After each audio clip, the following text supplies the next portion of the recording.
السلام عليكم ورحمة الله. الحمد لله وحده والصلاة والسلام على من لا نبي بعده. أما بعد فأعوذ بالله من الشيطان الرجيم. إن الله لا يستحي أن يضرب مثلا ما بعوضة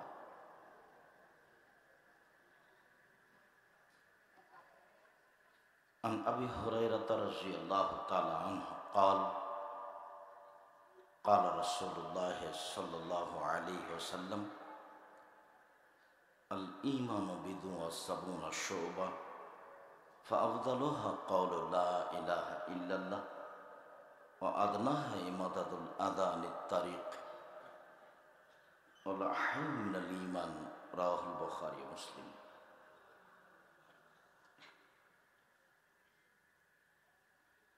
عن عبد الله بن عمر رضي الله تعالى عنه قال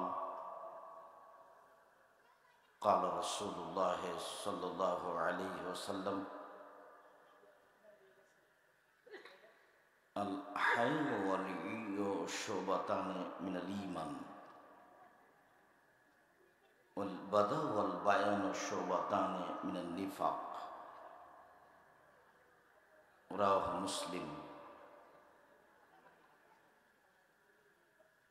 عن عبد الله بن مسعود رضي الله تعالى عنه قال قال رسول الله صلى الله عليه وسلم إن مما أدرك الناس من كلام النبوة الأولى إذا لم تستحي فاصنع ما شئت. رواه البخاري ومسلم. সম্মানিত দিনী বৈঠকের মুসলিম ভাই ও বোন, প্রশংসা আল্লাহর জন্য, শান্তি অবতীর্ণ হোক আল্লাহর রাসূলের উপর সাল্লাল্লাহু আলাইহি ওয়াসাল্লাম। আজকের দিনী বৈঠকে সংক্ষিপ্ত সময়ে বক্তব্যের বিষয় লজ্জা।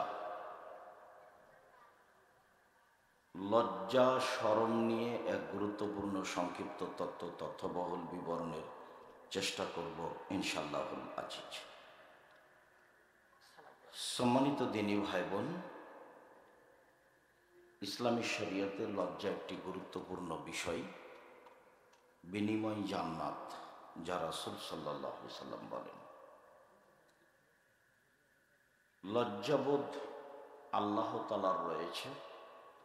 আল্লাহ তাআলা অনেক সময় লজ্জা করেন, আবার সত্য কথা বলতে লজ্জা করেন না। আল্লাহ তাআলা বলেন ইন্নাল্লাহা লা ইয়াস্তাহি আন ইয়াদরিবা মাসালাম মা বাউদা ফামা ফাওকাহা। নিশ্চয় আল্লাহ তাআলা মশা মাছির মতো প্রাণীর দৃষ্টান্ত পেশ করতে লজ্জা করেন না। এতে কোনো সাধারণ মানুষ মনে করতে পারে যে এত বড় সত্তা, যিনি পরাক্রমশালী, যার শক্তির কাছে কেউ টিকে না, এত বড় সত্তা ক্ষুদ্র থেকে ক্ষুদ্র জিনিসের উদাহরণ পেশ করবেন কেন? এইটা মানুষ মনে করতে পারে। আল্লাহ তাআলা বলছেন নিশ্চয় আল্লাহ তাআলা মশা মাছির মতো ক্ষুদ্র থেকে ক্ষুদ্র প্রাণীর দৃষ্টান্ত উদাহরণ পেশ করতে লজ্জা করেন না। সুলাইমান আলাইহিস সালাম অনেক বড় ক্ষমতার অধিকারী ছিলেন। পশু প্রাণীর কথা বুঝতে পারতেন। তো তিনি একদিন সৈন্য সামন্ত সহ, জিন সহ কোনো এলাকায় যাচ্ছেন।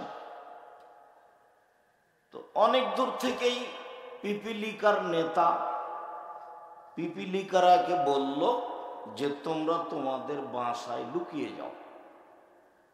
সুলাইমান আলাইহিস সালাম তার সৈন্য সামন্ত নিয়ে আসছে। তিনি তোমাদের অনুভব করতে পারবেন না, পা দিয়ে ডলে দিবেন। তখন সুলাইমান আলাইহিস সালাম বলছেন, রব্বি আউজি'নি আন আশকুরা নি'মাতাকা আল্লাতী আন'আমতা আলাইয়া ওয়া আলা ওয়ালিদাইয়া। হে আমার প্রতিপালক, একটা ক্ষুদ্র প্রাণী কথা বলল, সেটা আমি বুঝলাম।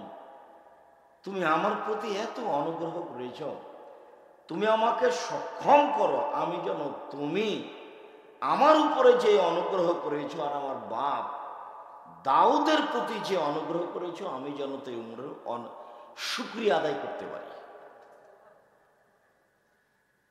রব্বি আউজি'নি আন আশকুরা নি'মাতাকা আল্লাতী আন'আমতা আলাইয়া ওয়া আলা ওয়ালিদাইয়া।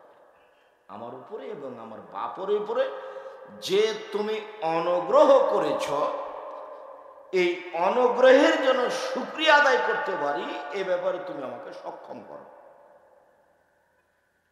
সক্ষম না করলে তো মানুষ কিছু করতে পারবে না, করতে হলে তো কিছু সক্ষম হতে হবে। যার কারণে আব্দুল্লাহ ইবনে আব্বাস রাদিয়াল্লাহু তাআলা আনহু বলেন, রাসূল সাল্লাল্লাহু আলাইহি ওয়াসাল্লাম বলেছেন, নিয়ামাতান মাকবুলুন ফীহিমা কাসীরুন মিনান নাস। আল্লাহর দুইটা অনুগ্রহ দয়া আছে, যেই অনুগ্রহ দয়াকে মানুষ ভুল বুঝেছে। আমি যে কারণে এই অনুগ্রহ দয়া মানুষের প্রতি করেছি, সেই কারণটা মানুষ বুঝেনি, সেই অনুগ্রহ দয়াকে ভালোভাবে ব্যবহার করেনি। সেটা কি? সেটা হলো আস-সাহহাতু ওয়াল ফারাগ, শরীরের সুস্থতা আর সময়ের অবসর। এইটা আল্লাহর অনেক বড় অনুগ্রহ। তা আমরা বুঝলাম যে শরীরের সুস্থতা মানে দোকানে বসে আড্ডা পিটো আর মানুষের বদনাম করো, আর অবসর সময় মানে বুঝলাম যে মোবাইল টিভি ব্যবহার করো, মানুষের বিরোধিতা করো আর পরিকল্পনা করো। আমি এই জন্য মানুষকে দুইটা কাজ দিইনি, একটা শরীরের সুস্থতা আর একটা হলো অবসর। কৃষক মানুষেরা সকাল থেকে নিয়ে সন্ধ্যা পর্যন্ত ব্যস্ত থাকে, সন্ধ্যা থেকে নিয়ে সকাল পর্যন্ত অবসর থাকে। চাকরিজীবী মানুষেরা 10টায় ব্যস্ত হয়, 5টায় অবসর হয়। ব্যবসায়ীরা 10টায় ব্যস্ত হয়, রাত 10টায় অবসর হয়। বাকি সময়গুলি হলো অবসর সময়। তো বাকি সময়গুলি যেভাবে মানুষ ব্যবহার করে, আমি এই জন্য এই সময়গুলো দিইনি। আল্লাহ তাআলা আমাদের নবীকে বলছেন, ফাইদা ফারাগতা ফানসব ওয়া ইলা রাব্বিকা ফারগাব। মুহাম্মদ সাল্লাল্লাহু আলাইহি ওয়াসাল্লাম, আপনি যখন দুনিয়াবি কাজ থেকে অবসর হবেন, তখন আপনি কঠোর শ্রমে ইবাদতে আত্মনিয়োগ করুন। আর আপনি আমাকে যা বলবেন তা বিনয়ের সাথে কান্নাকাটি করে বলুন। এটা আল্লাহর আদেশ। হ্যাঁ বাচ্চা, বন্ধে যেন কেউ হাঁটাহাঁটি না করে, আর ওই বাইরে কোনো কথা বলছে, এত সুন্দর করে মনে হয় ঘেরতে হতো না, এত কি ঠান্ডা। বাইরে যে আছে সে মনে করছে আমি তো নাগালের বাইরে আছি, সুন্দর করে গল্প করি। এত শক্ত করে ঘেরতে হতো না, খুব ঠান্ডা কি। অনেক মানুষ এসেছেন, খুশি হয়েছি, জাযাকুমুল্লাহ খাইর, আলহামদুলিল্লাহ, জাযাকুমুল্লাহ খাইর। এত মানুষ, জায়গা নেই, জাযাকুমুল্লাহ। আমাকে দেখতে পান আর না পান, আমি আব্দুর রাজ্জাক বনি ইউসুফ রাস্তাঘাটের মানুষ, কচুর পাতার পানি। তো যে যেখানে আছেন, সম্ভব হলে বসে থাকবেন, সম্ভব না হলে দাঁড়িয়েই থাকবেন। কারোর সাথে কথায় ব্যস্ত হবেন না। অল্প সময় আমি আপনার কিছু না কিছু উপকার করবই করবো ইনশাআল্লাহ। সম্মানিত দিনী ভাই বোন, আমি আপনাকে আন্তরিকভাবে অনুরোধ জানাচ্ছি যে আপনি অতীব গুরুত্ব সহকারে, ভদ্রতা বজায় রেখে চুপচাপ আলোচনা শুনবেন বলে আমি আশাবাদী।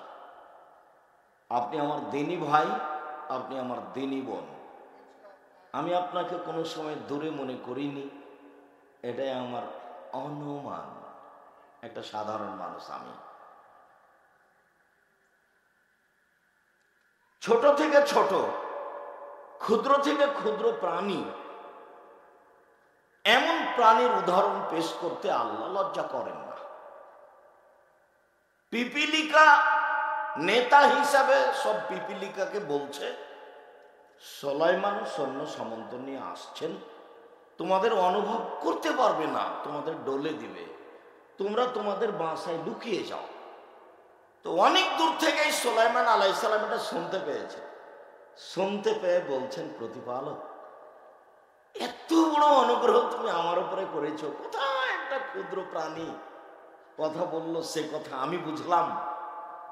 এই অনুগ্রহ আমি তোমার কি দিয়ে শুকরিয়া আদায় করি? তুমি একটু আমার প্রতি দয়া করো, আমাকে শক্তিশালী করো, আমি যেন সত্য সত্যই তোমার শুকরিয়া আদায় করতে পারি। আরো শেষে বলছে, ওয়াদখিলনি বিরাহমাতিকা ফি ইবাদিকা সলিহিন, তুমি তোমার বিশেষ দয়া দিয়ে আমাকে তোমার সলেহ বান্দাদের মধ্যে করে দাও। সব নবীরই এমন দাবি, সব নবীরই এমন দাবি। সব নবী বলেন যে আমাকে সলেহ মানুষের মধ্যে করে দাও। ইব্রাহিম আলাইহিস সালাম বলছেন, আমাদের নবী মুহাম্মদ সাল্লাল্লাহু আলাইহি ওয়াসাল্লাম তাই বলছেন। তো সুলাইমান আলাইহিস সালাম বলছেন, প্রতিপালক, তোমার বিশেষ দয়া দিয়ে, একটা বক্তব্য পাবেন আল্লাহর দয়া, বিস্তারিত দেওয়া আছে। বক্তব্যের নাম কি? আল্লাহর দয়া। আপনি দেখেন অনেক হাদিস, অনেক আয়াত দেওয়া আছে। তুমি তোমার বিশেষ দয়া দিয়ে আমাকে তোমার সলেহ বান্দাদের অন্তর্ভুক্ত করো। মানে দয়া দিয়ে করো, দয়া ছাড়া অত দূর যাওয়া যাবে না। দয়া দিয়ে করো, তাহলে আমার জন্য সহজ হবে। আয়েশা রাদিয়াল্লাহু তাআলা আনহা বলেন, কয়েকটা কারণে আমি খুব খুশি, আমাকে খুব ভালো লাগে।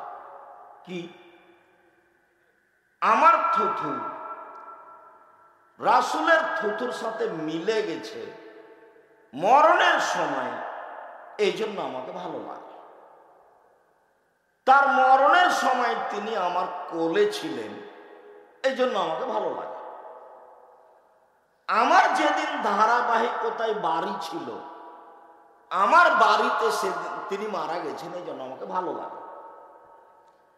তো তিনি আমার কাছে আছেন, বাইনা হাকে নাতি ও তাকে নাতি, আমার থুতনি এবং আমার উরু রানের মাঝে, আমার বুকের সাথে লাগা, তিনি আছেন। তো আমি দেখছি তাকে, যে তিনি তার হাতটা, সামনে একটা পানির পাত্র আছে, ডুবাচ্ছেন, আর ভিজা হাত উঠিয়ে মুখের উপরে এইভাবে বোলাচ্ছেন, মানে শরীরে খুব জ্বর, ঠান্ডা করছে। ইতিমধ্যে আমার ভাই আব্দুর রহমান আসলেন। তো আব্দুর রহমানের মুখে মিসওয়াক, তো উনি ওদিকে লক্ষ্য করছেন। তা আমি বললাম, আপনি মেসওয়াক নিবেন? তো উনি আমাকে মাথার ইশারায় বললেন হ্যাঁ। তা আমি মেসওয়াকের ব্যবস্থা করলাম। তারপর আমি বললাম, আমি কি মেসওয়াকটা চাবিয়ে নরম করে দিব? তো তিনি মাথার ইশারায় বললেন হ্যাঁ। তখন আমি মেসওয়াকটা আমার দাঁতে চাবিয়ে নরম করলাম, তাহলে আমার থুথুগুলো তার মুখের সাথে মিশে গেল। এইটা আমার আনন্দের বিষয়। তো তিনি ওইভাবে আমার মেসওয়াক করলেন। ইতিমধ্যেই হাত দিয়ে পানি উঠিয়ে নিচ্ছেন। এক পর্যায়ে তিনি পানি উঠাতে চেষ্টা করলেন, কিন্তু হাত আর মুখ পর্যন্ত আসছে না। হাতটা কাঁপছে, হাতটা মুখ পর্যন্ত আসছে না। তখন তিনি বলছেন, আল্লাহুম্মা গফিরলি ওয়ারহামনি ওয়ালহিকনি বিরাফিকিল আলা। আল্লাহ, তুমি আমাকে ক্ষমা করো, আমার প্রতি দয়া করো, তুমি সম্মানীদের অন্তর্ভুক্ত আমাকে করো। এই পর্যন্ত বলতে হাতটা আর মুখে আসলো না, নিচে পড়ে গেল। আমার চোখের সামনে তিনি দুনিয়া থেকে বিদায় হয়ে গেলেন। আয়েশা রাদিয়াল্লাহু তাআলা আনহা বাস্তব লক্ষ্য করছিলেন তার নিজস্ব বিবরণ। সম্মানিত দ্বীনী ভাই বোন, এই অংশে যেটা বললাম সেটা হলো এই, মুহাম্মদ সাল্লাল্লাহু আলাইহি সাল্লাম আল্লাহর কাছে বারবার দাবি জানিয়েছেন যে আমাকে ভালো মানুষের উচ্চ সম্মানীদের অন্তর্ভুক্ত করে দাও, আমিও তাদের অন্তর্ভুক্ত হতে চাই। লজ্জা।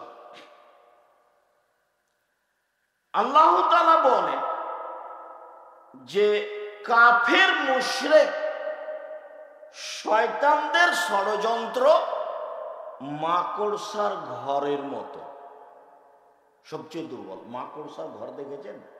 মাকড়সার জাল হলো তার ঘর, আল্লাহ বলছেন তার ঘর বাইতুল ঘর।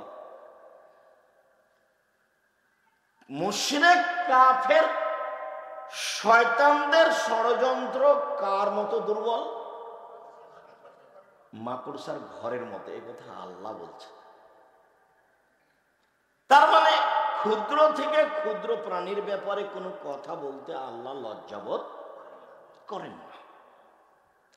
লজ্জা। আবু হুরায়রা রাদিয়াল্লাহু তাআলা আনহু বলেন, রাসূল সাল্লাল্লাহু আলাইহি ওয়াসাল্লাম বলেছেন, আল ঈমান বিজুন সাবুনা শুবা ফাআফজালুহা কাউলু লা ইলাহা ইল্লাল্লাহ ওয়া আদনাহা ইমাতাতুল আযা আনিত তারিক ওয়াল হায়ু শুবাতুন মিনাল ঈমান। ঈমানের 70টি শাখা ভাগ আছে, স্তর, ছোট থেকে বড়, বড় থেকে ছোট। ঈমানের 70টা ভাগ আছে, স্তর, শাখা। তার সবচেয়ে বড় হচ্ছে লা ইলাহা ইল্লাল্লাহ, আর সবচেয়ে ছোট হচ্ছে রাস্তা থেকে কষ্টদায়ক জিনিস সরিয়ে দেওয়া। হরতাল চিরদিনের জন্য হারাম। অল হায়াউ শুবাতুম মিনাল ঈমান, লজ্জা ঈমানের অংশ। অত্র বুখারী মুসলিমে হাদিসে 3টা কথা আছে। তার প্রথম কথাটা হলো সবচেয়ে বড় ভাগ লা ইলাহা ইল্লাল্লাহ। এটা খুব শক্তিশালী, পাওয়ারফুল ভাগ। রাসূল সাল্লাল্লাহু আলাইহি সাল্লাম বলেন, নাক্কিলু মাউতাকুম লা ইলাহা ইল্লাল্লাহ। মানুষ মরে মরে, জান যায় যায়, মানুষ মরে মরে, জান যায় যায়, তার পাশে তোমরা বলো লা ইলাহা ইল্লাল্লাহ। কোরআন মাজিদ তেলাওয়াত করা হবে না, সূরা ইয়াসিন নয়। তারপরে তিনি বলছেন, মান কান আখিরু কালামিহি লা ইলাহা ইল্লাল্লাহ ফাদাখালাল জান্নাহ। কারো জীবনে যদি শেষ কালেমা লা ইলাহা ইল্লাল্লাহ হয়, তাহলে সে জান্নাতে চলে গেছে। আবু যার গিফারি রাদিয়াল্লাহু তাআলা আনহু বলেন, আমি একদা আল্লাহর নবীর নিকটে আসলাম, দেখে তিনি ঘুমিয়ে, মুখের উপরে কাপড়। আমি চলে গেলাম। কিছুক্ষণ পরে আসলাম, দেখে তিনি জেগে। আমাকে বলছেন, আবু যার গিফারি, শোনো, মান ক্বালা লা ইলাহা ইল্লাল্লাহ মুখলিসান বিকলবিহি ওয়া মাতা আলা যালিক, কেউ যদি অন্তর থেকে লা ইলাহা ইল্লাল্লাহ বলে আর এটার উপরে যদি মারা যায়, তাহলে সে জান্নাতে চলে গেছে। তো এই পর্যন্ত বলতে আমি বললাম, ওয়াইনজানা ওয়াইনশারাকা, চুরি করলে জেনা করলেও যাবে? তো বললেন, ওয়াইনজানা ওয়াইনশারাকা, চুরি করলে জেনা করলেও যাবে। আমি অবাক হয়ে বললাম, ওয়াইনজানা ওয়াইনশারাকা, চুরি করলে জেনা করলেও যাবে? বললেন, চুরি করলে জেনা করলেও যাবে। আমি অবাক হয়ে বললাম, চুরি করলে জেনা করলেও যাবে? এত বড় অপরাধ করার পরেও যাবে? তো তিনি বললেন, রাগবান ফেল আবু যার, আরে আবু যারের নাকটা মাটিতে মিশে যাক, আমি বলছি যাবে, তুমি আপত্তি করার কে? হাদিস বুখারী মুসলিম। এই অংশ আবু যার গিফারী। পরের আরেকটা অংশ, আবু দারদা রাদিয়াল্লাহু তাআলা আনহু বলেন, আবু হুরায়রা রাদিয়াল্লাহু তাআলা আনহু বলেন, একদা আল্লাহর নবী আমাদেরকে সাথে নিয়ে বাইরে গেলেন, বাগানে, বড় বাগান। হাঁটতে হাঁটতে অনেক দূর গেলাম। তারপর বলছেন, তোমরা দুজন এখানে বসো, আমি একটু ওই দিক থেকে আসছি। তো উনি চলে গেলেন একাই। দেরি করছেন, ব্যাপারটা কি? কোনো বিপদ হলো নাকি? আসছেন না কেন? দেখি কিছুক্ষণ পরে ওই যে আসছেন। তো আসছেন, কেউ নাই, খালি বলছেন, চুরি করলে জেনা করলেও যাবে। আবার বলছেন, চুরি করলে জেনা করলেও যাবে। কিছুক্ষণ পরে আবার বলছেন, চুরি করলে জেনা করলেও যাবে।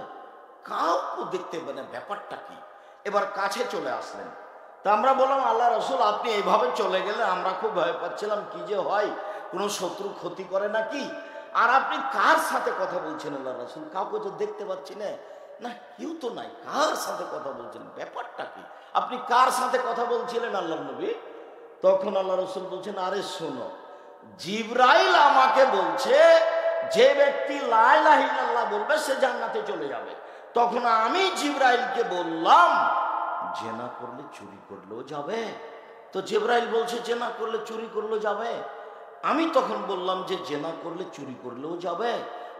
জিবরাইল বলছেন এই কথা আর আমি বলছি এই কথা। এটাও বুখারী মুসলিমের হাদিস। তা আগের অংশে আবু যার গিফারী রাদিয়াল্লাহু আনহু অবাক হচ্ছিলেন, আর পরের হাদিসে কে অবাক হচ্ছেন? মুহাম্মদ সাল্লাল্লাহু আলাইহি সাল্লাম। দুটাই বুখারীর হাদিস। সম্মানিত দিনী ভাই বোন, গতকালকে আবার জামিয়া সালাফিয়া ডাঙ্গিপাড়া পবা রাজশাহীতে মেয়েদেরও বুখারীর দার্স ছিল, শেষ দার্স, ছেলেদেরও ছিল বুখারীর শেষ দার্স।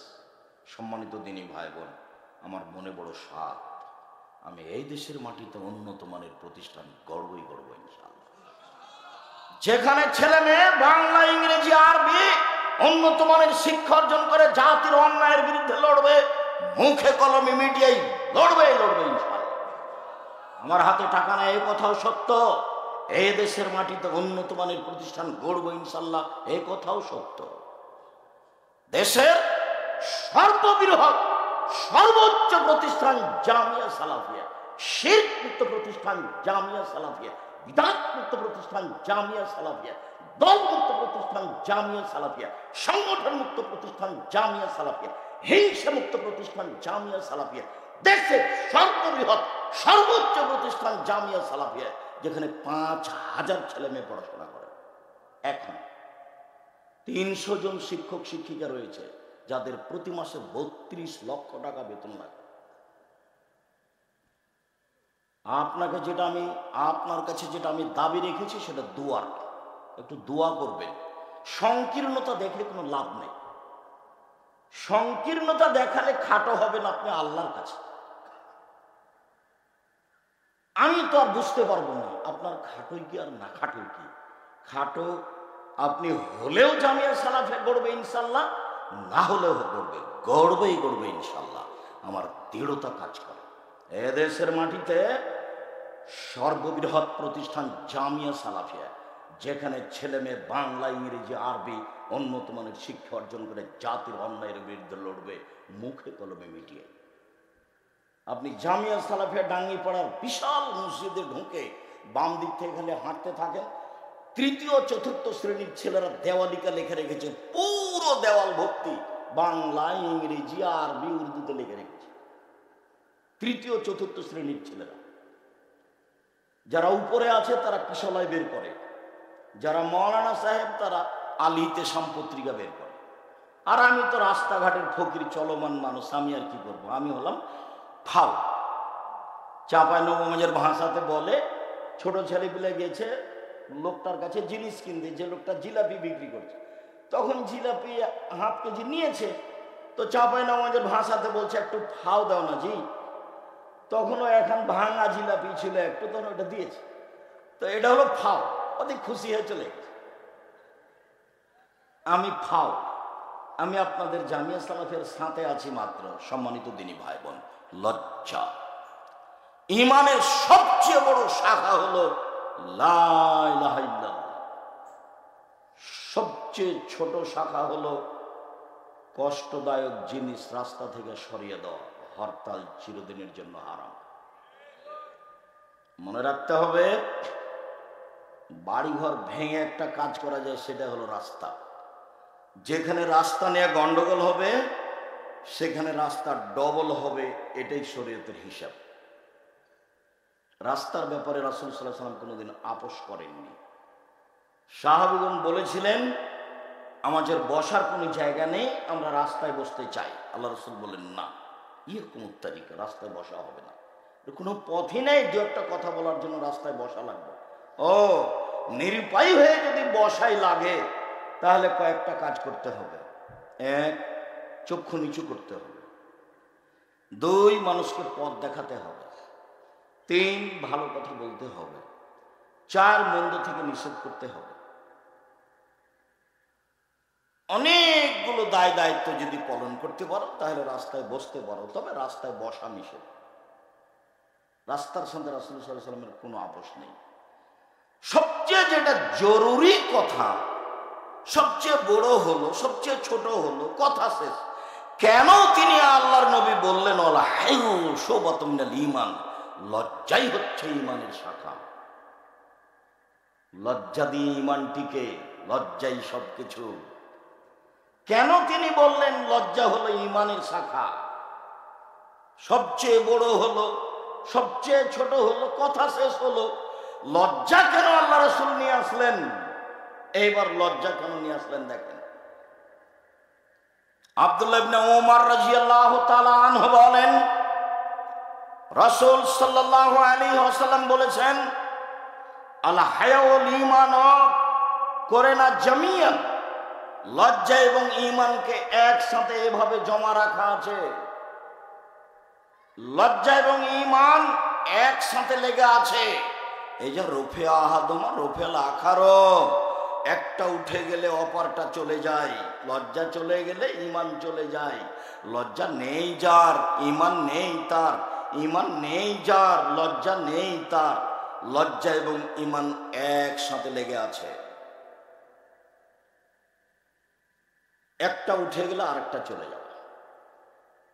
যার কারণে ঈমানের সবচেয়ে বড় শাখা হলো লজ্জা। ঈমানের একটা গুরুত্বপূর্ণ শাখা হলো লজ্জা। লজ্জা দিয়ে মানুষ জান্নাত কিনতে পারে, লজ্জা দিয়ে মানুষ জাহান্নাম কিনতে পারে। রাসূল সাল্লাল্লাহু আলাইহি সাল্লাম বলেন, লজ্জা এবং ঈমান একসাথে লেগে আছে। একটা চলে গেলে আরেকটা উঠে যাবে। বুঝতে পারেন না? 5 ওয়াক্ত সালাত আদায় করে এই যুবক যে আমাদের সামনে বসে আছে, এই যুবক রমজান মাসে সিয়াম থাকে, এমনকি বৃহস্পতিবার সোমবারও সিয়াম থাকে। যখন কেউ থাকে না, তখন এই যুবকের মোবাইলে ল্যাংটা মেয়ে নাচে। কেন বলেন তো? ঘটনা কি? লজ্জা কাজ করে না। ঈমান যত বেশি হবে পাপ তত কম হবে। ঈমান যত কম হবে পাপ তত বেশি হবে। ঠিকই মহিলা বোরকা পরে, ঠিকই মহিলা 5 ওয়াক্ত সালাত আদায় করে, তাহাজ্জুদও পড়ে, তাহাজ্জুদও পড়ে। কিন্তু স্বামী যখন বাড়িতে থাকে না, তখন আরেকজন পুরুষের সাথে মোবাইলে প্রেমের গল্প করে। কত নিবেন আপনি? কেন বলেন তো? লজ্জা কাজ করে না। লজ্জা ভিন্ন জিনিস। লজ্জার অনেক গুরুত্ব এই শরীয়তে। রাসূল সাল্লাল্লাহু আলাইহি সাল্লাম আজকে বিস্তারিত আলোচনা লজ্জা নিয়ে হবে। শুরু থেকে নিয়ে শেষ পর্যন্ত এক খেয়ালে চেয়ে থাকবেন। পাখি যেন মনে করে যে আপনি পাথর, এক খেয়ালে চেয়ে থাকবেন। সম্মানিত দিনী ভাই বোন, উমামা বাহিলি রাদিয়াল্লাহু তাআলা আনহু বলেন, রাসূল সাল্লাল্লাহু আলাইহি সাল্লাম বলেছেন, আল হায়ু ওয়াল ঈয়ু শুবাতান মিনাল ঈমান। লজ্জা এবং কম কথা বলা, লজ্জা এবং কম কথা বলা ঈমানের অংশ। কম কথা বলে যে ঈমান আছে তার, কম কথা যার ঈমান আছে তার, লজ্জা যার আছে ঈমান তার আছে, লজ্জা নেই যার ঈমান নেই তার। পরের অংশ, অল বাজাওয়াল বায়ান মিনান নিফাকে, বাকপটুতা আছে যার ঈমান নেই তার।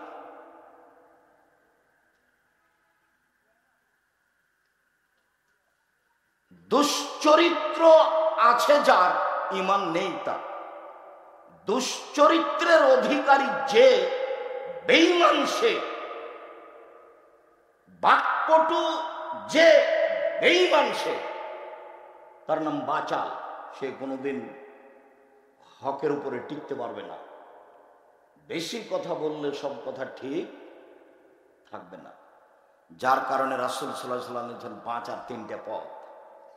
রাসূল সাল্লাল্লাহু আলাইহি ওয়াসাল্লাম বলেছেন বাঁচার তিনটা পথ। এক, মুখ বন্ধ রাখো। দুই, বাড়িতে থাকো। তিন, পাপের জন্য কাঁদো।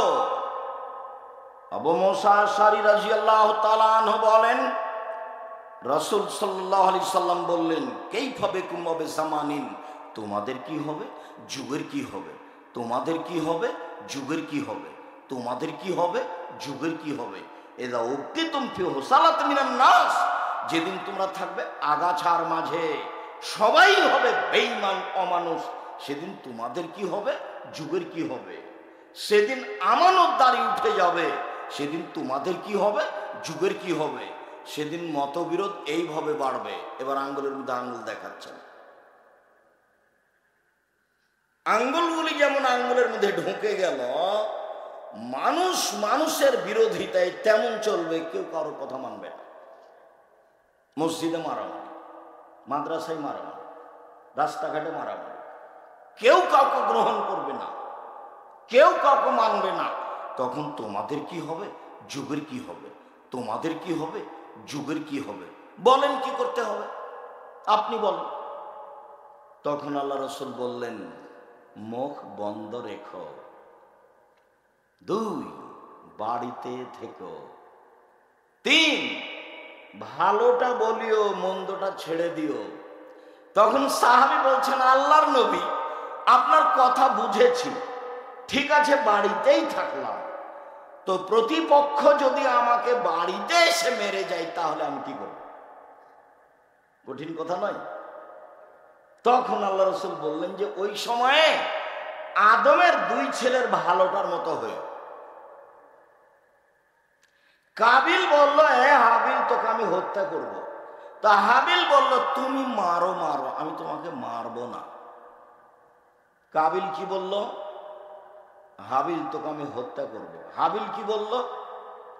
তুমি মারো মারো, আমি তোমাকে মারবো না। তো বাড়িতে এসে যদি কেউ মেরে যায় তাহলে তুমি আদম আলাইহিস সালামের দুই ছেলের ভালোটার মতো হয়েও। লজ্জা।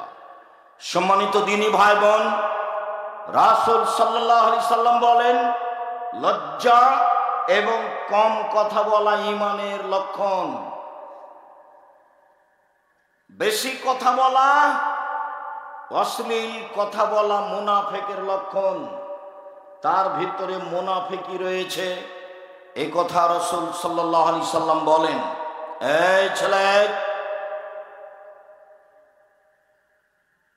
তোমার ব্যস্ততার আগেই আমরা কথা শেষ করব।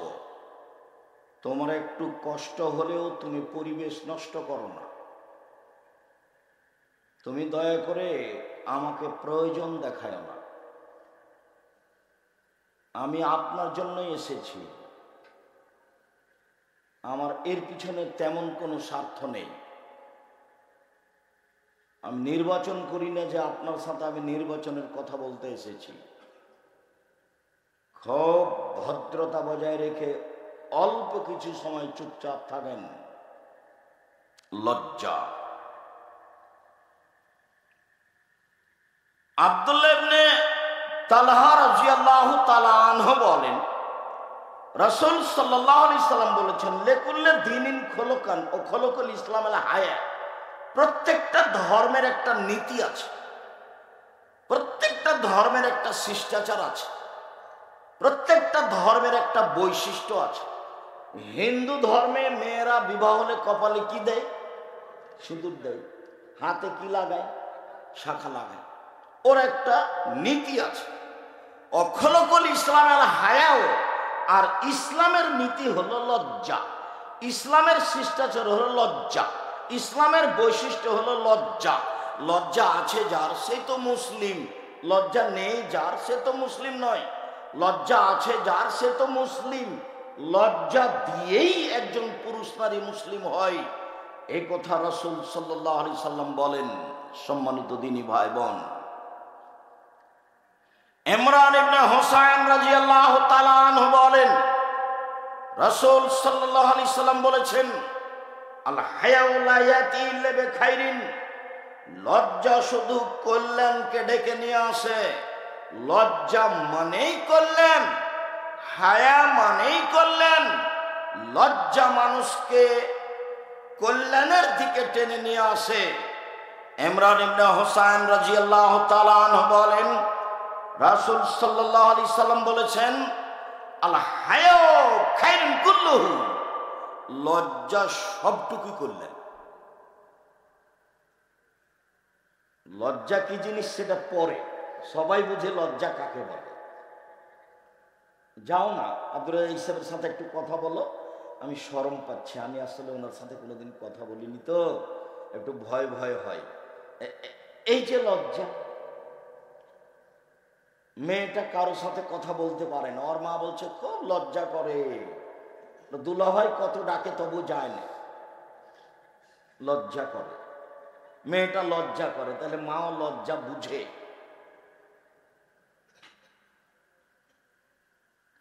আনাস রাদিয়াল্লাহু তাআলা আনহু বলেন, রাসূল সাল্লাল্লাহু আলাইহি সাল্লাম বলেছেন, মা ইয়াকুনুল হায়াউ ফি শাইইন ইল্লা জানাহু, যখন কারো ভিতরে লজ্জা থাকবে তখন সে সমাজে সুন্দর হয়ে যাবে, সবাই তাকে ভালোবাসবে। লোকটা ভদ্র, লোকটা নম্র, অপ্রয়োজনীয় কথা বলে না। লোকটাকে আমি কোনোদিন অপছন্দ কথা ও কর্মে জড়াতে দেখিনি। যার ভিতরে লজ্জা থাকবে সে সমাজে সবার কাছে ভালো মানুষ হয়ে যাবে।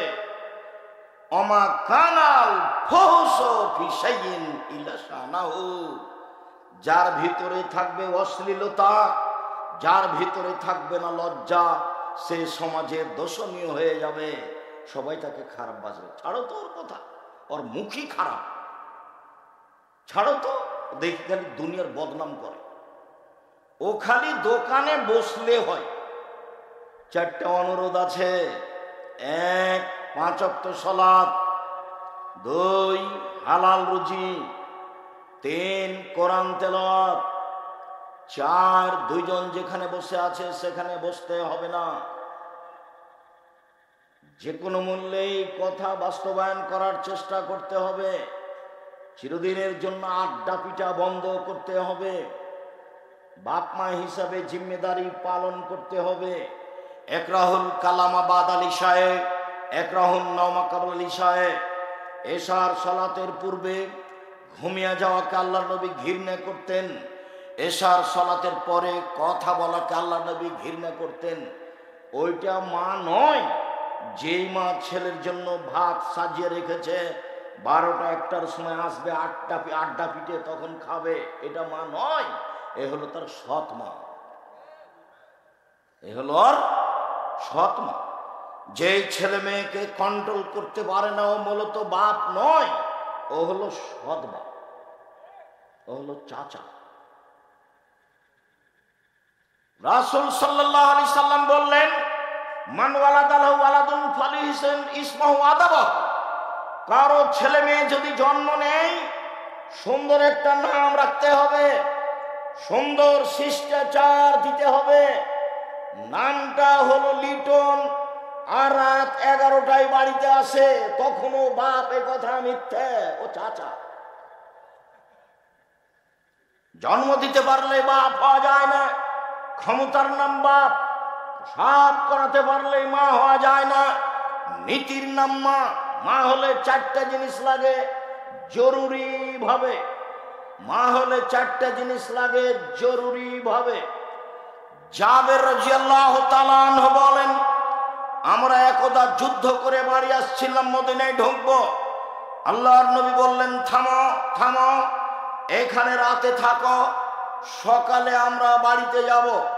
আমি জাবের বললাম, আল্লাহর নবী, আমি নতুন বিবাহ করেছি, আমাকে বাড়ি যেতে অনুমতি দেন। আমি এইটুকু বলতেই আল্লাহ রাসূল আমাকে বলতে লাগলেন, ও তুমি নতুন বিবাহ করেছো, বিক্রানাম সাইয়েবা, কুমারী মেয়ে বিবাহ করেছো না তালাক প্রাপ্তা মেয়ে বিবাহ করেছো? তা আমি বললাম যে সাইয়েবা, আমি তালাক প্রাপ্তা মেয়ে বিবাহ করেছি। আগে বিবাহ হয়েছিল, তার স্বামী তাকে তালাক দিয়েছে, আমি তাকে বিবাহ করেছি। তখন আল্লাহ রাসূল বলছেন, আরে হাল্লা বিক্রাম তোলায়বকা, তুমি কুমারী মেয়ে কেন বিবাহ করলে না? তুমি তার সাথে খেলতে, ও তোমার সাথে খেলতো। তুমি কুমারী মেয়ে কেন বিবাহ করলে না? তুমি তার সাথে খেলতে, ও তোমার সাথে খেলতো। তুমি কুমারী মেয়ে কেন বিবাহ করলে না? তুমি তার সাথে খেলতে, ও তোমার সাথে খেলতো। 1 মিনিট। রাসূল সাল্লাল্লাহু আলাইহি সাল্লাম তাকে বলছেন, আল্লাহর নবীর 13 জন স্ত্রীর মধ্যে একজনেরই আগে বিবাহ হয়নি, বাকি সবারই 2বার 3বার করে বিবাহ হয়েছে। তার মধ্যে সবচেয়ে দামি মহিলা যিনি তার কাছে, খাদিজা রাদিয়াল্লাহু তাআলা আনহা, তার 2বার বিবাহ হয়েছে আগে। মুহাম্মদ সাল্লাল্লাহু আলাইহি সাল্লাম কত নম্বর স্বামী? 3 নম্বর স্বামী। 2টা আগে পার হয়ে গেছে। যাক, এই কথা এখন নয়, কথা হলো এই, জাবের তুমি কুমারী মেয়ে কেন বিবাহ করলে না? এবার জাবের বলছে, আল্লাহর নবী, আমার পিতা উহুদের যুদ্ধে মারা গেছে 9 জন মেয়ে রেখে। 9 জন, 1-2টা নয়, 9 জন মেয়ে রেখে আমার পিতা মারা গেছেন। ওয়াকরাহু আন উসাব্বিজা মিসলাহুন্না, আমার বোনদের সমবয়সের মেয়েকে আমি বিবাহ করা অপছন্দ করেছি 4টা কারণে। আমার বোনদের সমবয়সের মেয়েকে আমি বিবাহ করিনি 4টা কারণে। 1, লে তুআল্লিমাহুন্না, আমার স্ত্রী যেন আমার বোনদেরকে বিদ্যা শিখাতে পারে। 2, অলে তুআদ্দিবাহুন্না, আমার স্ত্রী যেন আমার বোনদেরকে শিষ্টাচার শিখাতে পারে। 3, অলে তুরাজ্জিলাহুন্না, আমার স্ত্রী যেন আমার বোনদের মাথার চুল চিরুনি করে সাজগোজ পরিপাটি করে রাখতে পারে। 4, অলে তাকুমা আলাইহিন্না, আমার স্ত্রী যেন আমার বোনদের উপরে পাহারা দিতে পারে। মা মানে পাহারাদার, মা মানে পাহারাদার। তো তোমার বোন ক্লাস 10-এ পড়ে এখন বসে আছে, মাথায় কাপড় নেই। আর যদি কাপড় থাকে, ফ্যাশন বোরকা আছে গায়ে, বলো তো ওর মা না ওটা সৎ মা? সৎ মা। এই খালেদা, তুমি তোমার আম্মাকে বলিও, আম্মা আপনি নাকি আমার সৎ মা। আব্দুর রাজ্জাক সাহেব বললেন, বলে দেখো। আর তোমার আব্বা তোমার আম্মা দাবি করুক, দাবি করবে কিভাবে তা আমার বুঝে আসে না। কেন আব্দুর রাজ্জাক সাহেব, কেন বুঝে আসে না? আমার বুঝে আসে না এজন্য যে আল্লাহ নবী বললেন, ছেলে মেয়ে জন্ম নিলে 1 নম্বর কি করতে হবে? সুন্দর নাম রাখতে হবে। তো নাম তো নবীদের নাম আছে, আপনি নবীদের নাম রাখেন, ইব্রাহিম, আদম, ইসমাইল, ইসহাক, ইয়াকুব, ইউসুফ, সুলাইমান, দাউদ, জাকারিয়া, কত নাম আছে। এছাড়া আব্দুল্লাহ, আব্দুর রহমান, আব্দুর রহিম, আব্দুর রাজ্জাক, আব্দুল জব্বার, আব্দুল সত্তার, আব্দুল গফফার, কত নাম আছে। সব বাদ দিয়ে বলছে লিটন। বাপ হতে হবে, জাতির অভিশাপ নিয়ে লাভ নেই। নিজে সমাজের আহাল পরিবারের ক্ষতি করে অপরের দোষ দিয়ে কোনো লাভ নেই, ভুল হিসাব। মা হলে 4টে জিনিস লাগে। 1, মাকে বিদ্যা শিখাতে হবে। 2, মাকে শিষ্টাচার শিখাতে হবে, জিন্দেগিতে মা কোনোদিন বুঝেনি শিষ্টাচার কাকে বলে। 3, মাথার চুল চিরুনি সাজগোজ করে দিতে হবে।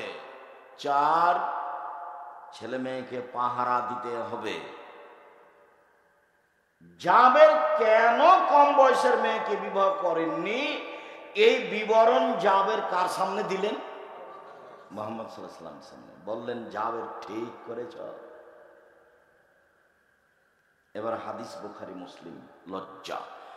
সম্মানিত দ্বীনি ভাই বোন, আয়েশা রাদিয়াল্লাহু তাআলা আনহা বলেন, রাসূল সাল্লাল্লাহু আলাইহি সাল্লাম বলেন, আয়েশা, এযা কানাল ফুহশু রাজুলান কানা রাজুলান শুয়া, যখন কারো ভিতরে বাকপটুতা থাকে, কারো ভিতরে অশ্লীলতা থাকে, লজ্জা থাকে না, ও তখন সমাজে খারাপ মানুষ হয়ে যায়। ওয়াইজা কানাল হায়াউ রাজুলান কানা রাজুলান সালেহা, যখন কোনো মানুষ লজ্জাশীল হয় তখন সে সমাজে ভালো মানুষ হয়, তখন সে সমাজে সবার কাছে প্রিয় মানুষ হয়। লজ্জা আছে যার, সমাজে প্রিয় সেই, লজ্জা নেই যার, সমাজে খারাপ সে। এই কথাই ঠিক। আপনি চলে যাবেন যখন উঠে, তখন দোকানের সামনে আপনার বদনাম হয়, এই কথাই ঠিক। সম্মানিত দ্বীনি ভাই বোন, লজ্জা। আবু হুরায়রা রাদিয়াল্লাহু তাআলা আনহু বলেন, রাসূল সাল্লাল্লাহু আলাইহি সাল্লাম বলেছেন, আল হায়াউ মিনাল ঈমান ওয়াল ঈমান ফিল জান্নাহ, আল বাজাউ মিনাল জাফা ওয়াল জাফা ফিন নার। লজ্জাই হচ্ছে ঈমান, ঈমানই হচ্ছে জান্নাত। লজ্জাই হচ্ছে ঈমান, ঈমানই হচ্ছে জান্নাত। লজ্জা আছে যার, ঈমান আছে তার, ঈমান আছে যার, জান্নাত আছে তার। আল বাজাউ মিনাল জাফায়ে, বাকপটুতা, অশ্লীলতা, কটু কথা বলা, খারাপ মন্তব্য করা যার, জাহান্নাম তার। তার ভিতরে ভালো বৈশিষ্ট্য, ভালো আচরণ নেই। পৃথিবীর মানুষ, দুইটা জিম্মেদারি নাও, আমি তোমাদের জান্নাতে নিয়ে যাওয়ার জন্য জিম্মেদারি নিলাম। পৃথিবীর মানুষ, মুহাম্মদ সাল্লাল্লাহু আলাইহি ওয়াসাল্লাম বলেন, তোমরা দুইটা জিনিসের জিম্মেদারি নাও, আমি মুহাম্মদ সাল্লাল্লাহু আলাইহি ওয়াসাল্লাম জান্নাতে নিয়ে যাওয়ার জন্য জিম্মেদারি নিলাম। এক, আলফাম, মুখটা কন্ট্রোলে রেখো, কিভাবে জান্নাতে নিয়ে যেতে হয় সেটা আমি দেখব। দুই, জেনায় লিপ্ত হয়েও না, কিভাবে জান্নাতে নিয়ে যেতে হয় সেটা আমি দেখব। এক, মুখটা কন্ট্রোলে রেখো, যেখানে সেখানে কথা বলো না, বাকিটুকু আমি দেখব। দুই, জেনায় লিপ্ত হয়েও না, বাকিটুকু আমি দেখব। হাদিস বুখারী মুসলিম। এই কথা মুহাম্মদ সাল্লাল্লাহু আলাইহি সাল্লাম বলেন। তিনি বলেন, বাকপটু যে জাহান্নামে যাবে সে, অশ্লীলতা যার ভিতরে আছে সেই জাহান্নামে যাবে। এই কথা মুহাম্মদ সাল্লাল্লাহু আলাইহি সাল্লাম বলেন। এবার অতীব গুরুত্বপূর্ণ কথা, কথার এক পর্যায়ে পৌঁছে বলি। আব্দুল্লাহ ইবনে মাসউদ রাদিয়াল্লাহু তাআলা আনহু বলেন, রাসূল সাল্লাল্লাহু আলাইহি সাল্লাম বলেছেন, ইন্না মিম্মা আদরাকান নাস মিন কালামিন নবুওয়াতিল উলা ইজালাম তাস্তাহি ফাসনামা শাইতা। পৃথিবীর মানুষ শুনে রেখো, সকল নবীর একটা কথা ছিল, অতীতের সব নবীর একটা কথা ছিল, তোমরা সেটা পেয়েছো। পৃথিবীর মানুষ অতীতের সকল নবীর একটা কথা পেয়েছে। সকল নবী একটা কথা বলতেন, সকল নবী সেই শিষ্টাচারে থাকতেন। সেটা কি? এজালান তাস্তাহি ফাসনামা শাইতা, যখন তুমি লজ্জা করবে না তখন তুমি সবকিছুই করতে পারো। লজ্জা নেই যার, অশ্লীলতা আছে তার। লজ্জা নেই যার, মুখে বদনাম আছে তার। লজ্জা নেই যার, জুয়াচুরি আছে তার। লজ্জা নেই যার, দাঙ্গাবাজি আছে তার। লজ্জা নেই যার, জুলুম অত্যাচার আছে তার। লজ্জা আছে যার, জুলুম অত্যাচার নেই তার। লজ্জা আছে যার, ভালো মানুষ সে, বেপরদায় চলে না সে। লজ্জা কোনোদিন একটা মহিলাকে বেপরদায় যেতে দিতে পারে না। সম্মানিত দ্বীনি ভাই বোন, রাসূল সাল্লাল্লাহু আলাইহি সাল্লাম বলেন, পৃথিবীর মানুষ অতীতের নবীর একটা কথা পেয়েছে, সেটা হলো লজ্জাই হচ্ছে সবকিছু। যখন তুমি লজ্জা করবে তখন তুমি সবকিছু করতে পারো না। যখন তোমার ভিতরে লজ্জা থাকবে না তখন তুমি সবকিছুই করতে পারো। এইটা নবীগণের বৈশিষ্ট্য। সকল নবীর বৈশিষ্ট্য ছিল লজ্জা। এক মিনিট। মুহাম্মদ সাল্লাল্লাহু আলাইহি সাল্লাম বলেন, নবীগণের শিষ্টাচার 10টি। নবীগণের শিষ্টাচার 10টি। এক, এফাউল্লাহা, দাড়ি বড় করতে হবে। সকল নবীর শিষ্টাচার ছিল দাড়ি বড় করা, ছোট করা যাবে না, চেঁচে ফেলাও যাবে না। 2, কাসুসারে, মোচ কেটে ফেলতে হবে, মোচে ব্লেড ব্যবহার করা যাবে না, মোচ কেটে ফেলতে হবে, সকল নবীর বৈশিষ্ট্য। 3, কাশফুল আসফারে নখ কেটে ফেলতে হবে, কাসুল আসফারে নখ কেটে ফেলতে হবে, পুরুষ নারী কেউ নখ বড় রাখতে পাবে না। সকল নবীর বৈশিষ্ট্য নখ কেটে ফেলা। আমাদের নবীর বৈশিষ্ট্য নখ কেটে ফেলা। এই ছেলেরা শোনো, তোমরা যদি আজ থেকে কারো নখ বড় দেখতে পাও, জরুরি ভাবে বলতে চেষ্টা করবে নখ কেটে ফেলো। নখ রাখা নবীদের শিষ্টাচারের বিরোধী, নবীদের স্বভাবের বিরোধী, নবীদের আদেশের বিরোধী। নখ কেটে ফেলতে হবে। কোনো মহিলার নখ থাকবে না। জরুরি যে মহিলারা নখে মেহেদি দিবে, হাতের নখে, পায়ের নখেও মেহেদি দিবে, দিতে হবে, জরুরি। পায়ের নখেও দিবে, হাতের নখেও দিবে। পুরুষের জন্য হাতে মেহেদি দেওয়া হারাম। মহিলাদের সৌন্দর্য যা দেখতে পাওয়া যায়, গন্ধ পাওয়া যায় না। পুরুষের সৌন্দর্য যা গন্ধ পাওয়া যায়, দেখতে পাওয়া যায় না। পুরুষের সৌন্দর্য, পুরুষের সুগন্ধি যা গন্ধ পাওয়া যায়, দেখতে পাওয়া যায় না। নারীদের সুগন্ধি যা দেখতে পাওয়া যায়, গন্ধ পাওয়া যায় না। ওরা বিউটি পার্লারে যা কিছু আছে সবই বাড়িতে ব্যবহার করতে পারে, এ কথাই ঠিক। তবে দাঁত ছিলে চিকন করতে পারে না, তবে ভুরু তুলে চিকন করতে পারে না, তবে উঁচু স্যান্ডেল পরে নিজেকে লম্বা দেখাতে পারে না। তা হবে সৃষ্টির পরিবর্তন। ব্রেসিয়ার পরে নিজেকে কম বয়সের প্রমাণ করতে পারে না, তা হবে প্রতারণা। এইগুলো রাসূল সাল্লাল্লাহু আলাইহি সাল্লাম কঠোরভাবে নাকচ করেছেন। সম্মানিত দিনী ভাই বোন, আমি বলছিলাম রাসূল সাল্লাল্লাহু আলাইহি সাল্লাম বলেন সকল নবীর বৈশিষ্ট্য ছিল 10টি। 1, দাড়ি ছেড়ে দেওয়া। 2, মোচ কেটে ফেলা। 3, নখ কেটে ফেলা। 4, উজু গোসলের সময় হাত পায়ের গিরাগুলি ভালো করে ধৌত করা। 5, পেশাব পায়খানার পরে পানি দিয়ে পবিত্রতা অর্জন করা। আগে ঢেল টিস্যু পেপার, পরে পানি, এটা নোংরামি, এটা নাজায়েজ। পানি দিয়ে পবিত্রতা অর্জন করা। তারপরে হলো মুখে কুলি করা। তারপরে নিচের লুম পরিষ্কার করা। ঊর্ধ্বে টাইম 40 দিন। 40 দিনের মধ্যেই পরিষ্কার করতে হবে পুরুষ নারীকে, যেভাবে সম্ভব, যেভাবে সহজ, যা দিয়ে সম্ভব, যা দিয়ে সহজ। রাসূল সাল্লাল্লাহু আলাইহি সাল্লাম বলেন এইগুলি হলো নবীগণের বৈশিষ্ট্য, শিষ্টাচার, লজ্জা। অতীব গুরুত্বপূর্ণ কথা। আব্দুল্লাহ ইবনে মাসউদ রাদিয়াল্লাহু তাআলা আনহু বলেন একদা আল্লাহর নবী বললেন ইস্তাহিউ মিনাল্লাহি হাক্কাল হায়া, সঙ্গী সাথে তোমরা আল্লাহকে একটু সত্য সত্যই লজ্জা করো তো। আল্লাহ নবী বলছেন সঙ্গী সাথী তোমরা একটু সত্য সত্যই আল্লাহকে লজ্জা করো তো। তো সাহাবীগণ বলছেন আল্লাহর নবী ইন্না লানাস্তাহি হাক্কাল হায়া, আমরা সত্য সত্য আল্লাহকে লজ্জা করি। আলহামদুলিল্লাহ। আল্লাহর নবী আমরা সত্য সত্য আল্লাহকে লজ্জা করি।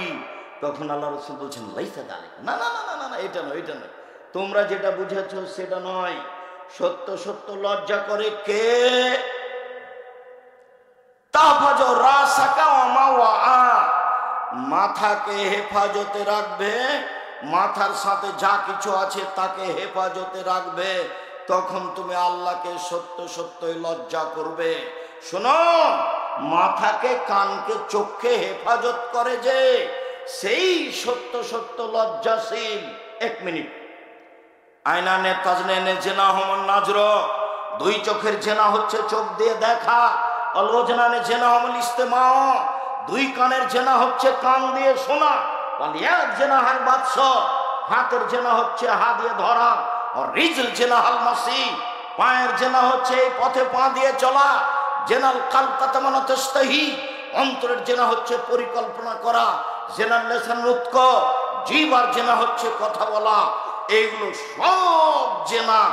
দুই কানে ইয়ারফোন লাগা আছে, ইন্ডিয়ার গান চলছে, এ সত্য সত্য আল্লাহকে লজ্জা করে না।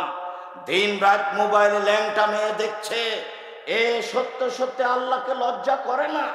আরে সুন্দর 60 বছর বয়স, দুবার হজ করে এসেছে, এশার সালাত আদায় করে বের হয়ে মাথায় টুপি দিয়ে আছে, দোকানে বসে সময় কাটাচ্ছে পায়ের উপরে পা উঠিয়ে, আর দোকানদার একবারে টিভি ছেড়েছে, ল্যাংটা মেয়ে নাচছে। বলো তুমি যুবকে ভালো মানুষ হতে পারে না।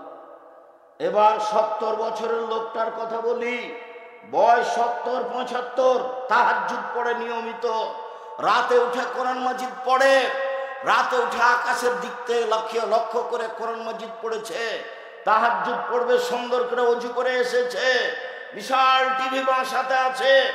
তারপরে মনে করলে একটু খবরটা দেখে নি কি অবস্থা, টিভিটা চালু করতে একবারে ল্যাংটা মেয়ে বিশাল একবারে দেওয়াল ভর্তি হয়ে চলেছে। কোথায় যে তাহাজ্জুদ হারিয়ে গেল। মানুষের চরিত্র ধ্বংস হচ্ছে মিডিয়া দিয়ে, এইগুলি মাধ্যম। চরিত্রকে টিকিয়ে রাখা খুব কঠিন, আমি এখনো বাক্য বুঝাতে পারিনি। আল্লাহর নবী বলছেন, সঙ্গী সাথী তোমরা একটু আল্লাহকে সত্য সত্য লজ্জা করো তো। তো সাহাবীগণ বলছেন আমরা লজ্জা করি তো। তখন আল্লাহ রাসূল বলছেন, না না না, আমি এইটা বলিনি। সত্য সত্য লজ্জা হচ্ছে চক্ষুকে হেফাজত করতে হবে, সত্য সত্য লজ্জা হচ্ছে কানকে হেফাজত করতে হবে। 3 শ্রেণীর মানুষ জান্নাতে যাবেই যাবে, 3 শ্রেণীর মানুষ জান্নাতে যাবেই যাবে। 1, আল্লাহর ভয়ে কাঁদে যে। 2, আল্লাহ রাস্তায় পাহারা দেয় যে। 3, অপর নারীকে দেখে চক্ষু নিচু করে যে। মহিলাদেরকে আল্লাহ চক্ষু নিচু করতে বলছেন, অপর নারীকে দেখে চক্ষু নিচু করে যে, জান্নাতে যাবে সে। এই ছেলে শোনো, আজকের পরে আর তুমি কোনোদিন এই মোবাইল ব্যবহার করিও না। মোবাইলের অপর নাম জেনা, মোবাইলের অপর নাম হচ্ছে নিশা। রাত 2টার সময় তুমি বন্ধ করেছো আর দেখবো না বলে 10 মিনিট পরে তুমি আবার হাত বাড়িয়েছো, আবার সেই পথেই চলে গেছো। এরই নাম এটা মদ, এটা নেশা, এর নাম জেনা। মনে রেখো, তুমি পেটকে হেফাজত করতে পারে যে, সেই সত্য সত্য আল্লাহকে লজ্জা করে, হালাল খায় যে, সেই সত্য সত্য আল্লাহকে লজ্জা করে, ওয়াতাতাযাক্কারুল মাউতাল বেলা, মরণকে স্মরণ করে যে, সেই সত্য সত্যই লজ্জা করে। এই ছেলে মনে করো তো 3টে কি কি? 1, মাথাকে হেফাজতে রাখে যে। মাথা বলতে কি বুঝায়? চোখ, কান, নাক, মূলত চোখ আর কান। 2, পেটকে হেফাজতে রাখে যে। 3, মরণকে স্মরণ করে যে। এই লোকটাই কাকে সত্য সত্য লজ্জা করে? আল্লাহকে।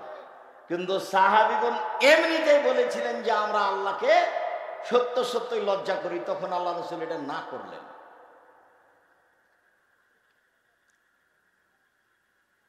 লজ্জা সত্য কথা। উম্মু সালমা রাদিয়াল্লাহু তাআলা আনহা বলেন, একদা উম্মু সুলাইম বলছেন, আমরা 2জন মহিলা মানুষ আছি, উম্মু সুলাইম বলছেন, আল্লাহর নবী, হাল আলাল মারআতি মিন গুসলিন ইযা তামালাত, মহিলাদের স্বপ্ন দোষ হলে গোসল করতে হবে কি? এটা উম্মু সুলাইমের জিজ্ঞাসা। তার আগের বাক্য হচ্ছে লা ইয়াস্তাহি মিনাল হক্কে, আল্লাহর নবী সত্য কথাতে লজ্জা নেই, লজ্জা করে সত্য বের হয়ে আসে না, সত্য কথাতে লজ্জা নেই। আপনাকে আমি একটা কথা জিজ্ঞাসা করি, আল্লাহর নবী বলো সেটা কি? মহিলাদের যদি স্বপ্ন দোষ হয় তাহলে গোসল করতে হবে কি? বলে না, হ্যাঁ, যা রাতুল মা, যখন তারা শুক্রকীট বীর্য দেখতে পাবে কাপড় ভিজেছে, তখন তাকে গোসল করতে হবে। এবার তার স্ত্রী উম্মু সুলাইম রাদিয়াল্লাহু তাআলা আনহা ফাগাত্তাত রাসাহা, মাথাটা ঢেকে নিলেন কাপড় দিয়ে। এটা হলো নারীদের স্বভাব, এটা হলো লজ্জা আছে তার প্রমাণ। আর যদি লজ্জা না থাকে তাহলে হ্যাঁ করে হাসবার আগে বাড়বে।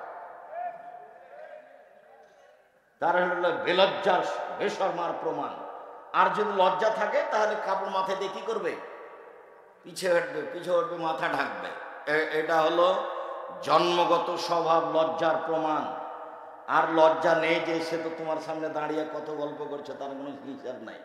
রাস্তায় দাঁড়িয়ে আছে, যেখানে সেখানে রাস্তায় আছে, তার বন্ধুর সাথে বসে আছে, মনে হচ্ছে ওর বাপ নাই, ওর মা নাই, এমনিতে ও টোকাই দুনিয়াতে এমনি চলে এসেছে। তুমি বলো ছেলে, যে মেয়েগুলো তোমার এই কুমিল্লা শহরের পার্কে বসে আছে আর একজনের সাথে, ও তার স্বামী নয়।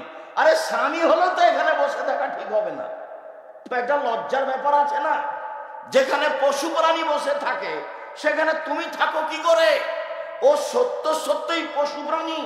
অবাক কথা, আল্লাহ রাসূল বললেন বিদ্যা উঠে যাবে, মূর্খতা বেড়ে যাবে। 20 বছর পূর্বে কুমিল্লা কুরপায়ে যত শিক্ষিত মানুষ ছিল, আজকে তার চেয়ে বেশি না কম? আজকে বেশি। তাহলে আল্লাহ নবী মিথ্যা কথা বলেছেন, নাউজুবিল্লাহ মিন যালিক। আল্লাহর নবী মিথ্যা কথা বললেন, এ কথাই চূড়ান্ত। আল্লাহ নবী সত্য কথা বলেছেন, এ কথাই চূড়ান্ত। আল্লাহ নবী বলেছেন বিদ্যা উঠে যাবে, মূর্খতা বেড়ে যাবে। আব্দুর রাজ্জাক সাহেব বাস্তবতা কিভাবে দেখাবেন? হ্যাঁ, খুব ভালোভাবে দেখাতে পারি। একটু বলেন তো দেখি, 1 মিনিট। তুমি একটু খেয়াল করো না, তোমাকে আমি 1 মিনিট দেখাই। কোরপায়ের ওই যে খুব ভালো ছেলেটা, মেধাবী, লন্ডন থেকে পাশ করে এসেছে, বড় ডাক্তার, ওই যে পিজি হাসপাতালের ডাক্তার, 3 লক্ষ টাকা বেতন। সেদিন বাড়িতে আসলো, গ্রামের বাড়ি। গাড়ি থেকে যখন ডাক্তার নামলো, দেখলাম গলায় টাই আছে, প্যান্টটা এখনো নিচে আছে, গলায় শার্ট আছে, গলায় টাই আছে, দাড়ি চাঁচা আছে, হাতে সিগারেট আছে। এইভাবে গাড়ি থেকে নামলো। একটু পরে দেখলাম বৌমা গাড়ি থেকে নামলো, গায়ে হালকা হালকা কাপড় আছে। একটু পরে দেখলাম নাতনি, ছেলের মেয়ে গাড়ি থেকে নামলো, গায়ে কোনো কাপড়ই নেই। দেখি গাড়ির পিছন দিকে কুকুর আছে। বলো, এই যদি শিক্ষিত হয় তাহলে অশিক্ষিত কে? তাহলে পরের অংশ শোনো। ডাক্তার গরিব মানুষ গেছে চিকিৎসার জন্য, তো প্রেসক্রিপশন দিয়েছে, তো ওষুধ লিখেছে ওই কোম্পানির, যে কোম্পানি তাকে টাকা দেয়। ও খুব ভালোভাবে জানে যে এর চেয়ে ভালো ওষুধ আছে। ধোঁকাবাজ, প্রতারক, বাপের টাকা ক্ষতি করেছে জাতির ক্ষতি করার জন্য। আর দেখবে যত সহযোগী আছে সব মেয়ে মানুষ, বেটি ছেলে, সব একটা পুরুষ মানুষ। তাহলে পুরুষ মানুষ কি দেশে মরে গেছে আর কেউ নাই? সবই যে উল্টা। আল্লাহর নবী বলছেন বিদ্যা উঠে যাবে, মূর্খতা বেড়ে যাবে। এই কথার দাম আছে। মুহাম্মদ সাল্লাল্লাহু আলাইহি ওয়াসাল্লাম বলেছেন এই কথার কোটি টাকা দাম। সম্মানিত দিনী ভাই বোন, তো তার স্ত্রী বলছেন, আচ্ছা আল্লাহর নবী, মহিলাদের কি স্বপ্নদোষ হয়? এই কথা তার স্ত্রী বলছে। তখন আল্লাহ রাসূল বলছেন, তারে বা ইয়াদকে, উম্মু সালমা, তোমার হাতটা মাটিতে মিশে যা। ফিমা ইসবিহাল ওয়ালাদুহা, তার সন্তান তার কিভাবে সাদৃশ্য হয়। মায়ের শুক্রকীট আর বাপের শুক্রকীট মায়ের গর্ভে গিয়ে চক্রাকারে ঘুরতে থাকে। ঘুরতে ঘুরতে যেটা পরে ভেঙে যায় ছেলে মেয়ে তার মতো হবে, যেটা আগে ভেঙে যাবে ছেলে মেয়ে তার মতো হবে না। এ কথা মুহাম্মদ সাল্লাল্লাহু আলাইহি সাল্লাম বলেন। মূল কথা হলো এই, সত্য কথায় লজ্জা করলে সত্য ঢাকা থাকবে। মুহাম্মদ সাল্লাল্লাহু আলাইহি সাল্লাম তার স্ত্রীর সাথে জীবনে যা কিছু করেছেন জাতির সামনে খুলে রেখে চলে গেছেন। বুঝাতে পারলাম না কথা? আয়েশা রাদিয়াল্লাহু তাআলা আনহার সাথে, পরিবারের সাথে যা কিছু করেছেন, মিলন, ওযু, গোসল, সব জাতির সামনে এভাবে খুলে দিয়ে চলে গেছেন। কাজেই সত্য কথায় লজ্জা নেই, এ কথাই ঠিক। ইয়ালা ইবনে মুররা রাদিয়াল্লাহু তাআলা আনহু বলেন, রাসূলুল্লাহ সাল্লাল্লাহু আলাইহি ওয়াসাল্লাম বিল বারাজে, আল্লাহর নবী দেখলেন একটা লোককে ফাঁকা জায়গায় গোসল করছে। এবার শোনো, কুমিল্লার মানুষজন তোমার আটকা পড়ছে, এই ছেলেরা থামো, মুরব্বী আপনি একটু খেয়াল করেন, পুকুরে আজ থেকে আর গোসল করা হবে না। চিরদিনের জন্য পুকুরে নেমে গোসল করা নিষেধ। রাসূল সাল্লাল্লাহু আলাইহি ওয়াসাল্লাম একটা খোলা জায়গায় একটা মানুষকে দেখলেন গোসল করতে। ফাসাইদ আল মিম্বারে, দেখেই তিনি মিম্বারের উপরে উঠলেন। হামিদাল্লাহু ওয়া আসনা আলাইহি, আল্লাহর প্রশংসা করলেন। তারপরে তিনি বক্তব্য বলছেন, সঙ্গী সাথী শোনো, ইন্না রাব্বাকুম হাইয়ুন সিত্তিরুন ইয়াস্তাহি ইহুবুল হায়া ওয়াত তাসাত্তুরা।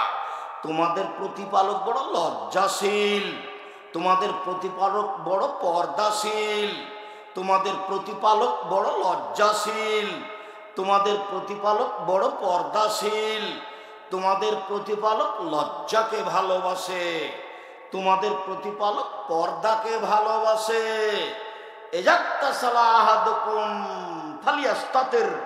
যখন তোমাদের কেউ গোসল করবে সেই জন্য পর্দা করে নেয়। মহিলা তো পুকুরে নেমে গোসল করা চিরদিনের জন্য হারাম। মহিলাদের তো গোসল করার কোনো প্রশ্নই আসে না। পুরুষ মানুষ ফাঁকা জায়গায় পুকুরে নেমে গোসল করতে পারে না। এ কথা আমি বলি, এ কথা মুহাম্মদ সাল্লাল্লাহু আলাইহি সাল্লাম বলেন। তিনি বলেন, পৃথিবীর মানুষ শুনে রেখো, আল্লাহ বড় লজ্জাশীল, আল্লাহ বড় পর্দাশীল। আল্লাহ লজ্জাকে ভালোবাসেন, পর্দাকে ভালোবাসেন। লজ্জা করে যে আল্লাহ তাকে ভালোবাসেন। লজ্জা আছে যার, আল্লাহর ভালোবাসা পাবে সে। লজ্জা নেই যার, আল্লাহর ভালোবাসা সে পাবে না। এ কথাই ঠিক। এইবার আপনাদের সাথে অতীব গুরুত্বপূর্ণ কথা। এবার আব্দুর রাজ্জাক সাহেব হাত তুলে দোয়া করার জন্য বলবেন। দেখেন, সালমান ফারসি রাদিয়াল্লাহু তাআলা আনহু বলেন, রাসূল সাল্লাল্লাহু আলাইহি সাল্লাম বললেন, শোনো সালমান, ইন্না রাব্বাকুম হাইয়ুন কারীমুন, নিশ্চয়ই তোমাদের প্রতিপালক লজ্জাশীল দাতা, লজ্জাশীল দানশীল। নিশ্চয় তোমাদের প্রতিপালক লজ্জা করে দেয়, নিশ্চয় তোমাদের প্রতিপালক লজ্জা করেন, দান করেন। ইয়াস্তাহি মিন আবদিহি আন ইয়ারফা ইয়াদাইহি ইলাইহি আন ইয়ারফাহু আন ইয়ারুদ্দাহু সিফরান। কোন মানুষ যখন হাত তুলে দোয়া করে আল্লাহকে বলে, তখন আল্লাহ তার খালি হাতটা ফিরিয়ে দিতে লজ্জা পায়। তার খালি হাতখান কেমনে ফিরিয়ে দিই? তার খালি হাতখান ফিরিয়ে দিতে আল্লাহ লজ্জা পায়। মানুষের জীবনে অতীব গুরুত্বপূর্ণ একটা অংশ হাত তুলে দোয়া করা। হাত তুলে দোয়া করলে আল্লাহ আপনার হাতটা ফিরিয়ে দিতে লজ্জা পায়। যদি স্বাভাবিকভাবে বলেন তাহলে এভাবে বলবেন, কাঁধ সামনাসামনি। আর যদি বলেন এখনই দিতে হবে, আগে দেন তারপরে কথা, আগে দেন, তখন এইভাবে উঠাবে যেন বগল দেখা যায়। আর প্রথমে ইসমে আজম পড়তে হবে, আল্লাহুম্মা ইন্নী আসআলুকা বিআন্নাকা আনতাল্লাহ লা ইলাহা ইল্লা আনতাল আহাদুস সামাদুল্লাযী লাম ইয়ালিদ ওয়া লাম ইউলাদ ওয়া লাম ইয়াকুল লাহু কুফুয়ান আহাদ। যদি এটা মুখস্থ না থাকে আব্দুর রাজ্জাক সাহেব, তাহলে লা ইলাহা ইল্লা আনতা সুবহানাকা ইন্নী কুনতু মিনাজ জালিমিন, এটাও যদি মুখস্থ না থাকে, তাহলে আলহামদুলিল্লাহি রাব্বিল আলামিন আর রহমানির রহিম মালিক ইয়াউমিদ্দিন, বাস। তারপরে দুরুদে ইব্রাহিম, তারপরে নিজের কথা হাত তুলে বলবেন। ইব্রাহিম আলাইহিস সালাম তার দুধের বাচ্চা স্ত্রীকে রেখে চলে গেলেন। একটু আগে গিয়ে কাবা ঘরের দিকে মুখ করে বলছেন, ইন্নী আসকান্তু মিন যুরিয়াতি বিওয়াদিন গায়রি যি যারিন ইনদা বাইতিকাল মুহাররাম। হে আমার প্রতিপালক, আমার পরিবারের কিছু অংশ রেখে দিলাম তোমার কাবা ঘরের পাশে, যেখানে মানুষজন তো নেই, ঘাস পাতা নেই। তুমি বলেছো, আমি দায়িত্ব পালন করলাম, কিভাবে থাকবে সেটা তোমার ব্যাপার। দীর্ঘ সময় ধরে হাত তুলে দোয়া করে দাবি জানিয়ে চলে গেলেন। অনেক দিন পরে একদিন আসলেন, ছেলের বিবাহ হয়ে গেছে। কেউ আছে? জি না। কোথায় গেছে? শিকার করতে গেছে। কখন আসবে? সন্ধ্যায়। কেমন আছো? খুব একটা ভালো নেই। আচ্ছা ঠিক আছে, আসলে সালাম দিও, চৌকাঠ পরিবর্তন করতে বলিও। সন্ধ্যার সময় এসে বুঝতে পেরেছেন আব্বা এসেছিলেন। কি ব্যাপার, কেউ এসেছিল? জি, একজন বৃদ্ধ মানুষ এসেছিলেন। কি বললেন? কেমন আছো? বললাম ভালো নেই। বললেন বাড়ির মালিক আছে? বললাম নেই। কোথায় গেছে? শিকার করতে গেছে। কখন আসবে? সন্ধ্যায়। কেমন আছো? খুব একটা ভালো নেই। কি বললেন? বললেন আসলে সালাম দিও, চৌকাঠ পরিবর্তন করতে বলিও। ওহো, তোমার উত্তরে ভুল হয়েছে। ইলহাকি ইলা আহলিক, তুমি কত বড় চাকরি করো এটা আমার দেখার কোনো সুযোগ নাই। তিনি আমার আব্বা তোমাকে তালাক দিতে বলেছেন। যখন তোমাকে বলেছিল কেমন আছো, তখন তোমাকে বলতে হতো আলহামদুলিল্লাহ।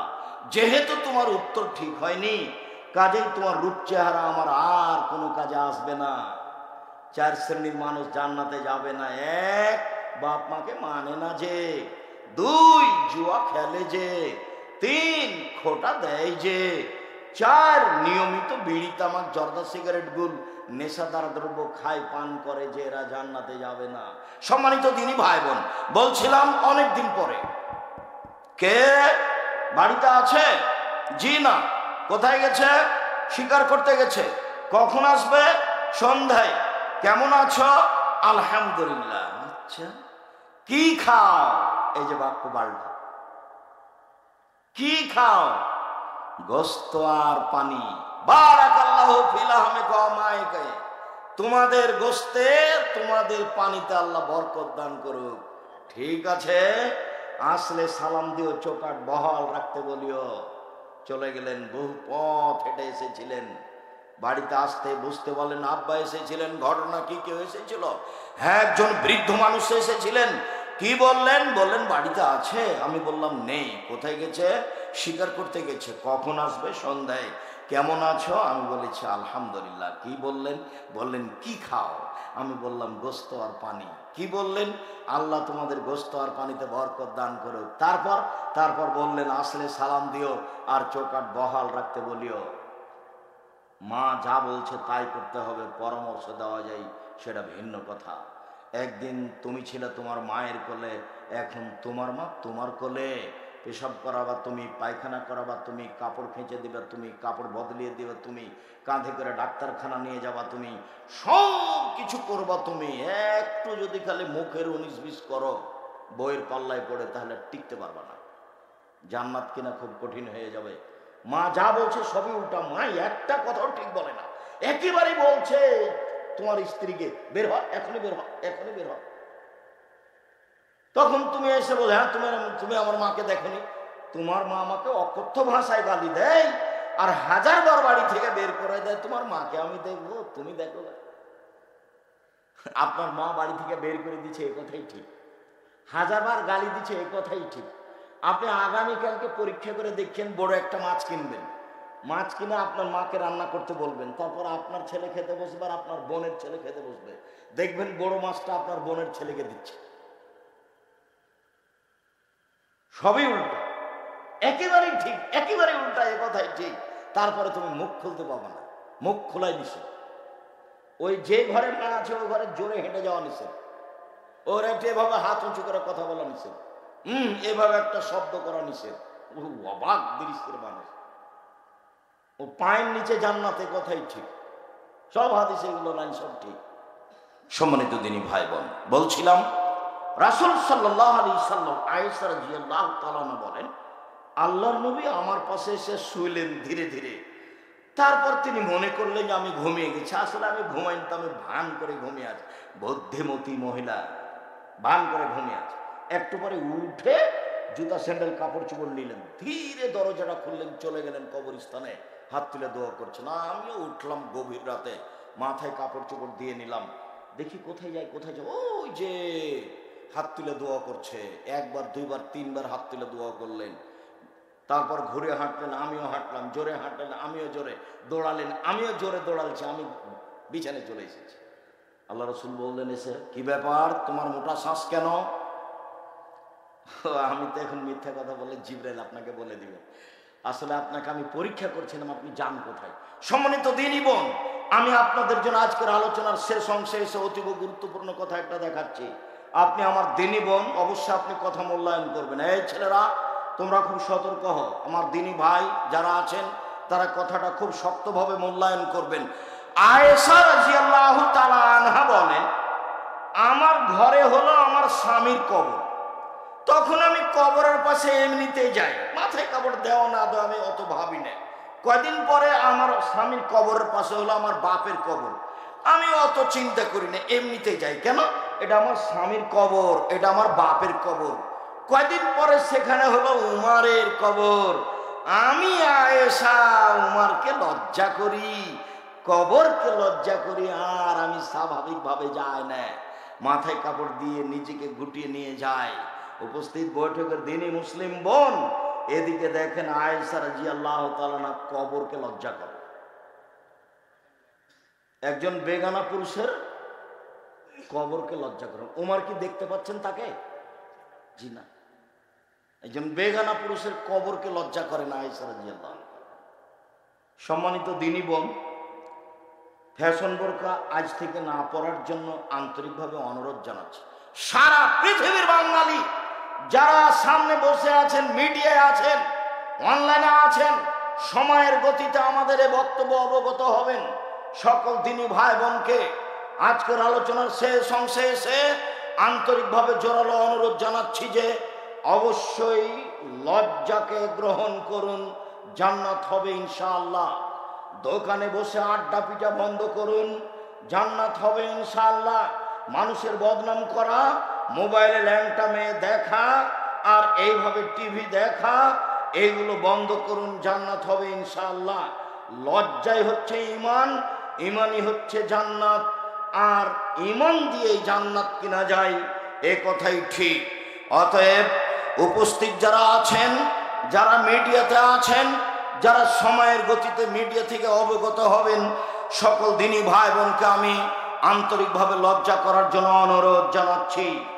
আর যাওয়ার সময়তে বই পুস্তক সব নিয়ে যাবেন। বিশেষভাবে আদর্শ শিক্ষা সারা দেশ জুড়ে মক্তব চালু করবে ইনশাআল্লাহ।